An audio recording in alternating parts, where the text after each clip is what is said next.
काहे के लगलो है साजे सवारे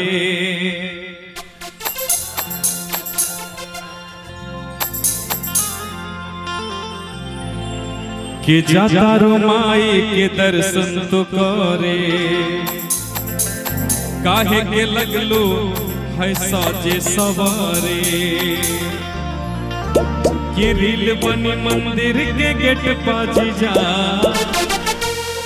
वीडियो बना के डाला बनट पाजी जा कि बुलेट पाजी जा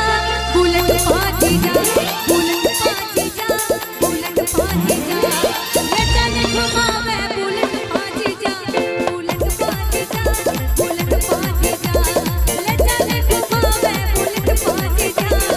जाता रुमाई के दर्शन तो करे काहे के लगलो है सोचे सवारे जाता रुमाई के दर्शन तो करे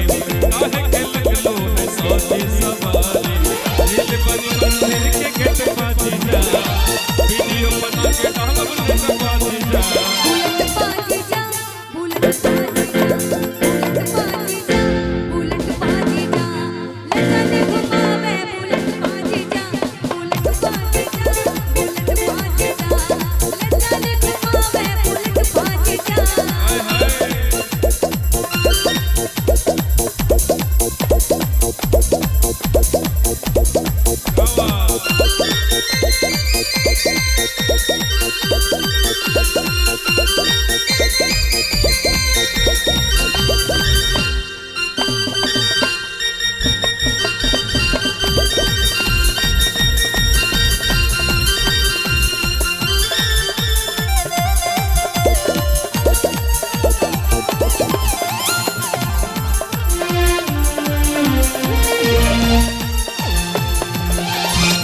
और इनके लिए एक लाइन कहना चाहूंगी मैं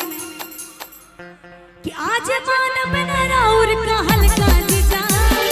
सुनिए कि सूट पहन के तैयार बानी हर का जीजा हाय हाय ये हमारे बिंदु भाई ललका पहने हैं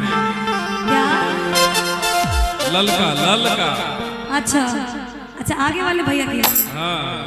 कि आज मानव बना और का हल्का जीजा सूट पहन के तैयार बानी ललका जीजा सूट पहन के तैयार बानी ललका जीजा जवन कहबो खाए के साले उखर ही लिया दे हमको डर मिल पाहा तो चकले तो पकड़ के याद हमको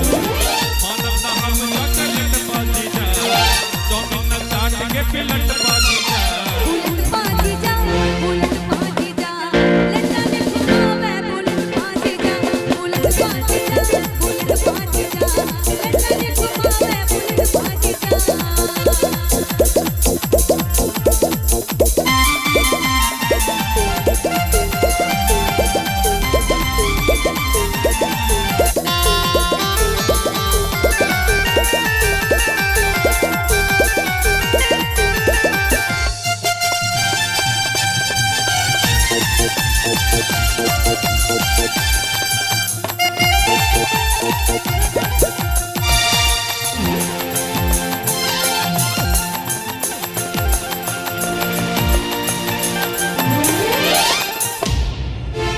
आमा वाला गवला पिया हो बहु वाले ला गवला आमा वाला पिया हो बहु वाले ला गवला काहे ना गवला पिया हो काहे ना गवला पिया हो इंडिया के गतिया काहे ना गवला पिया हो इंडिया के गतिया अम्मा लगावला दिया हो बहु अरे लगावला